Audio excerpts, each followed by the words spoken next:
अरे भौजी हो का हो देवरवा, आज फेरू सज धज के कहाँ जाता? तोहरे खातिर ये भौजी दिलवा लेके आवतानी। भौजी के लाली देख देवरवा फिसल गईल, अखिया के जादू में दिलवा पिघल। रसोई में रोटी अचार के बहाना, रोज खोजे बात करे के ठिकाना। भौजी बोली बस बहु नाटक कर ले देवर हंसे तोहरे खातिर मरला। गांव के गली में चर्चा शुरू बा, देवर भौजी के जोड़ी मशहूर बा। देवरवा बड़ा रंगदार हो, भौजी पे दिल लुटावेला।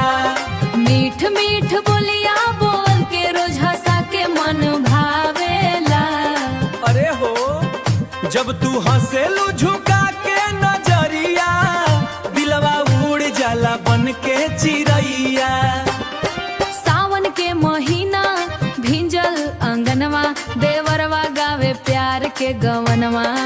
अच्छा भौजी के चुनरी हवा में वाके दिल जोर जोर धड़के।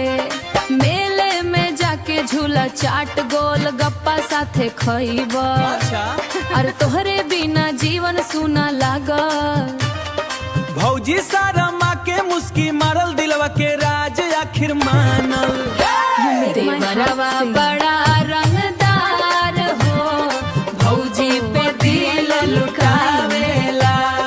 भौजी पे दिल लुटावेला।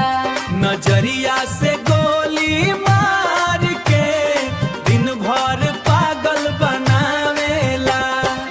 ढोलक बजे नगाड़ा बजे, पूरा गांव आज नाचे गावे।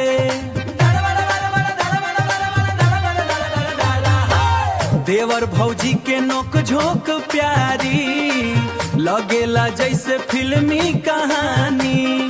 भौजी बोली अब चुप भी रहा, देवर हंसे और दिलवा कैसे सह। दूगो दिल के प्यारा इशारा, बन गई गांव में सबसे न्यारा।